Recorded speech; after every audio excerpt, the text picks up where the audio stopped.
Hi guys, Kalamkaval cinema ഞാൻ കണ്ടു. ഇന്നാണ് കണ്ടത്.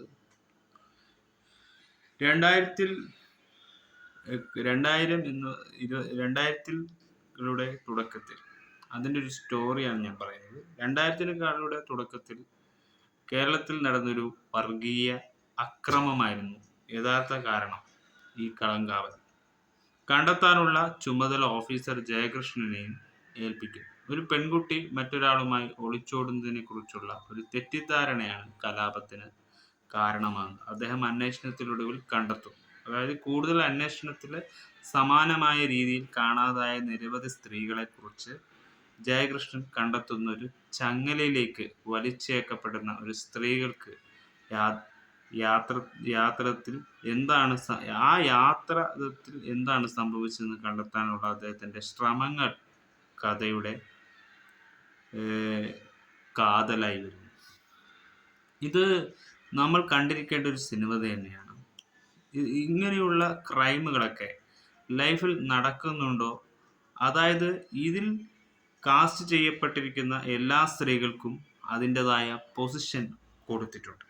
മമ്മൂട്ടിക്ക് സ്റ്റാലിൻ ദാസ് എന്ന് പറയുന്നൊരു IPS പൊസിഷനും, വിനായകന് special branch Kerala police officer എന്നും, ജിബിൻ ഗോപിനാഥിന് ആസ് ആനന്ദായിട്ടും, രജീഷ വിജയൻ ആസ് ദിവ്യ ആയിട്ടും, Shruti Ramachandran as Deepa, Gayathri Arun as Sheeni, Azeez Nedumangad as CBI Babu Vijayan, Aravind SK, Kunchan as Mathew, Biju Pappan as SP Thomas, Malavika Menon as Shruti, Vipin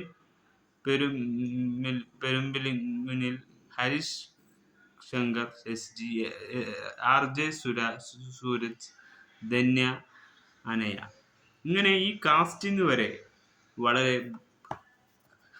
ഇതിൻ്റെ സൃഷ്ടാവ് ഈ ഒരു സിനിമ ചെയ്തിരിക്കുന്നത് 144 മിനിറ്റ്സും ജിതിൻ K ജോസ് എന്ന് പറയുന്ന പുതിയൊരു സംവിധായകനുമാണ്.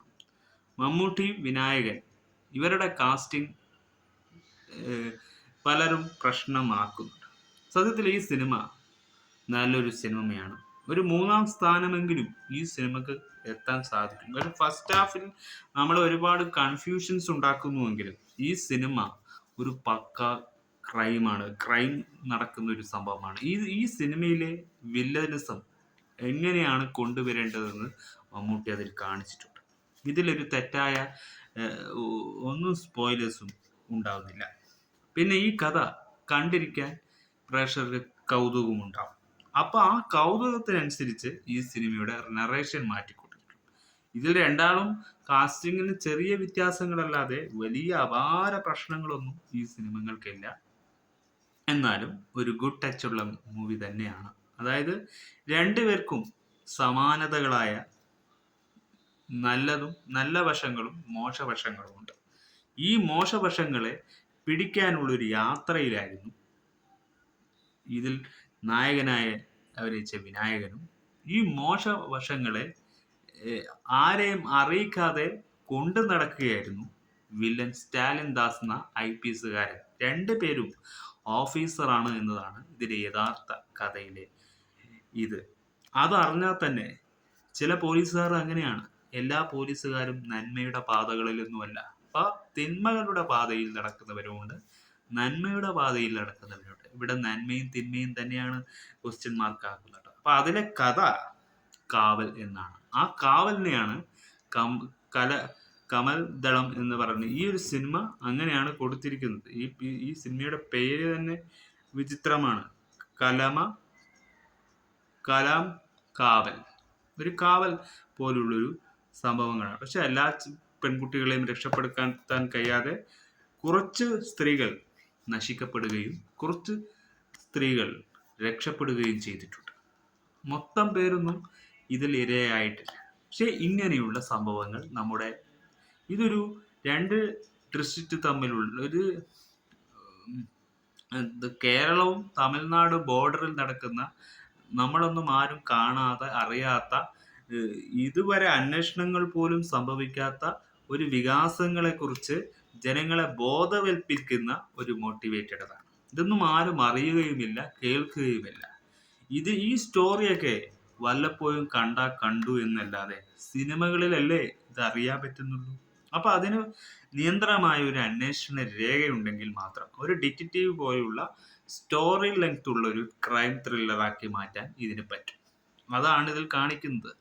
ഒരു നല്ലൊരു മോഡുലേഷനിൽ കൊണ്ടുപോകാൻ സാധിക്കും. ഒരു യാത്രാ വൈബ് ഉണ്ട് അതിൽ ഒരുപാട് അന്വേഷിക്കാനുണ്ട്, ഒരുപാട് കാര്യങ്ങൾ അറിയാനുണ്ട്. ലാസ്റ്റ് ക്ലൈമാക്സ് പൊളിച്ചു എന്ന് തന്നെ എനിക്ക് പറയാം. പക്ഷെ കാരണം എനിക്കതിൽ ഇഷ്ടപ്പെട്ടു വിനായകന്റെ ആ പെരുമാറ്റം. പക്ഷെ വിനായകന് മമ്മൂട്ടിയുമായി ഈ സ്റ്റാമിന ഉണ്ടോ എന്ന് പറഞ്ഞാൽ അത് മാത്രം ഒരു കുറവായിരിക്കും. ഏതൊരു ആക്ടർക്കും തന്നെക്കാൾ മുതിർന്ന ഒരു ആക്ടറിനോട് സ്റ്റാമിന ഉണ്ടോ എന്ന് ചോദിക്കുന്നത് മാതിരി അത്ര പവറൊന്നും നമുക്ക് കാണിക്കാൻ കഴിയില്ല.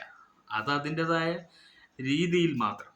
ഇത് ബഹുമാനത്തിന്റെ രീതിയാണ്. അപ്പോൾ സിനിമയിൽ നായകനല്ല കൂടുതൽ ഇത് കിട്ടുന്നത്, പ്രതിനായകന് തന്നെയാണ്. പക്ഷെ രണ്ടിനെയും ഓഫ് കോഴ്സ് നമുക്ക് രണ്ടിനെയും ഒരുമിച്ച് ഒരു കഥ പറയുന്നത് രീതിയിൽ കൊണ്ടുപോകണമായിരുന്നു. ചെറിയ ചെറിയ ഡിസീസസ് സിനിമയ്ക്ക് ബാധിച്ചിട്ടുണ്ട്. അതായത് നായകനെ നിലനിർത്താതെ വില്ലനെ സംരക്ഷിക്കണമെന്ന്. പക്ഷെ ആ വില്ലൻ അവസാനം മരണപ്പെട്ടിട്ടില്ലായിരുന്നു. ഡിക്കിയിൽ നിന്ന് ആ മൃതദേഹം അനങ്ങുന്നുണ്ടായിരുന്നു.